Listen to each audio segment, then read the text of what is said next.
Hi everyone. Today's flip along is Frances Hodgson Burnett's A Little Princess, retold by Andrea Posner Sanchez, illustrated by Lorena Alvarez.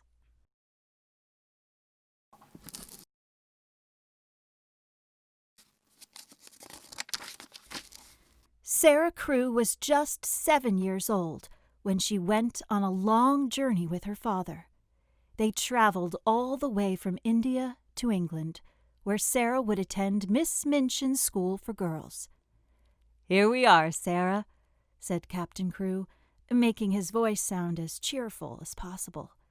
But Sarah could not hide her sad feelings. Captain Crewe was going to miss his little girl very much. Ever since his wife had passed away years before, it had been just him and Sarah. Before sailing back to India, he bought her fancy clothes, fine books, and a beautiful doll that Sarah named Emily. Sarah quickly made friends with a girl named Ermengarde. She made other friends, too, by telling the girls wonderful stories. One day, Sarah noticed someone else listening. A girl with dirty clothes and a smudged face. This girl was not a student. She worked at the school, hauling coal and scrubbing floors for Miss Minchin. The servant girl's name was Becky. Even though it was against the rules, Sarah often invited Becky to her pretty room to hear more stories, have some food, and get warm by the fire. Sarah's kindness made Becky very happy. "Once I was standing in the street and I saw a real princess," Becky told Sarah. "You remind me of her." Sarah wondered what it would feel like to be a princess and do good things for people. "I think I will begin pretending I am a princess," Sarah said.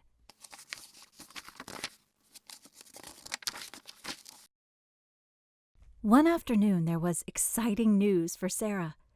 Captain Crewe had sent a letter describing the work he was doing with an old friend.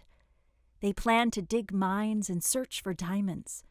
If they were successful, Sarah and her father would be as rich as royals. Then, on Sarah's 11th birthday, she received another letter, one that changed everything.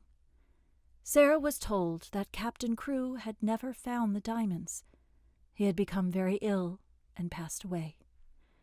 Suddenly, Sarah had no family, no money, and no place to go. "You are like Becky now," said Miss Minchin. "You must work for your living." Miss Minchin took away Sarah's beautiful clothes.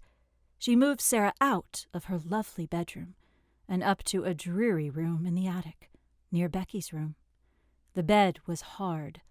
The wind howled through the window panes, and rats scurried across the cold, bare floor.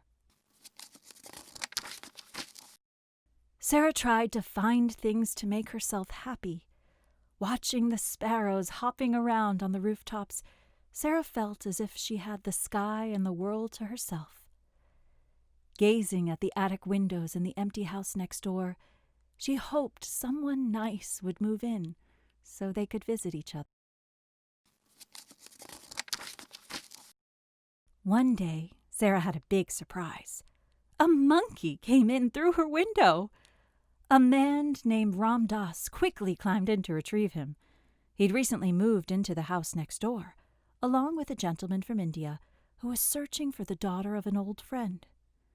When Ram Das got back home, he told the gentleman all about the girl who looked like a beggar, but spoke and acted like a little princess. It was hard being a servant. Sarah was often cold and hungry. Even then, Sarah decided she would always remain a princess on the inside. She found money on the street one day and used it to buy 6 buns at the bakery. Sarah planned to eat them all until she saw a girl who looked even hungrier than she was. Sarah gave the girl 5 buns and kept just one for herself.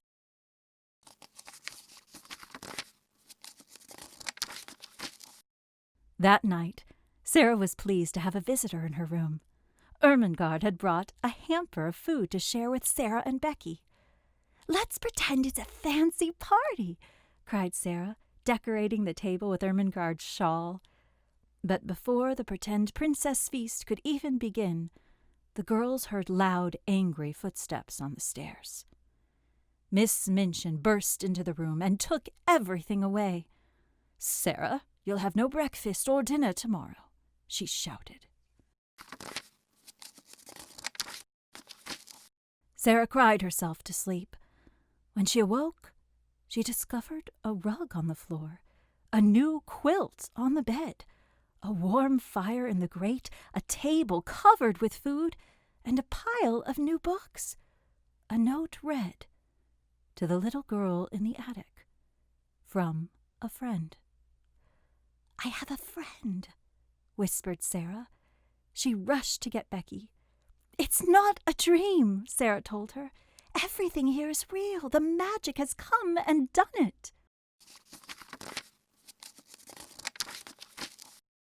More surprises continued to arrive. Sarah was feeling happy and healthy for the first time in years. One night she heard a strange sound. She opened her window and saw her neighbor's monkey on the roof. Sarah coaxed him inside and carried him safely to his home next door. Ram Dass greeted Sarah and introduced her to the gentleman from India. Mr. Carrisford was pleased to finally meet her. He asked her many questions. Soon he realized that the little girl who lived in the attic was the very girl he'd been searching for. Mr. Carrisford explained that Captain Crewe had been his friend. Like Sarah's father, he had also become ill while searching for the diamonds, but he had recovered. And then he'd found millions of diamonds. That was when he'd vowed to find Captain Crewe's daughter and take care of her. "I have been looking for you for 2 years," the gentleman said. "And I was at Miss Minchin's all this time," Sarah said in a whisper, "right next door." Sarah never went back to Miss Minchin's. She had a home again, and people who cared for her, and more money than she could imagine. Becky had a new home, too, when she came to live with Sarah and Mr. Carrisford. Not long afterward, Sarah made a visit to the bakery she'd gone to when she was starving.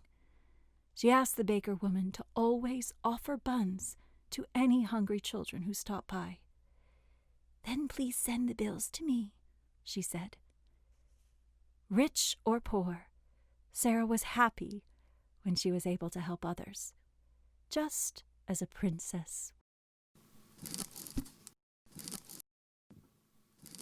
Thanks for reading along with us. Come back next time for another story.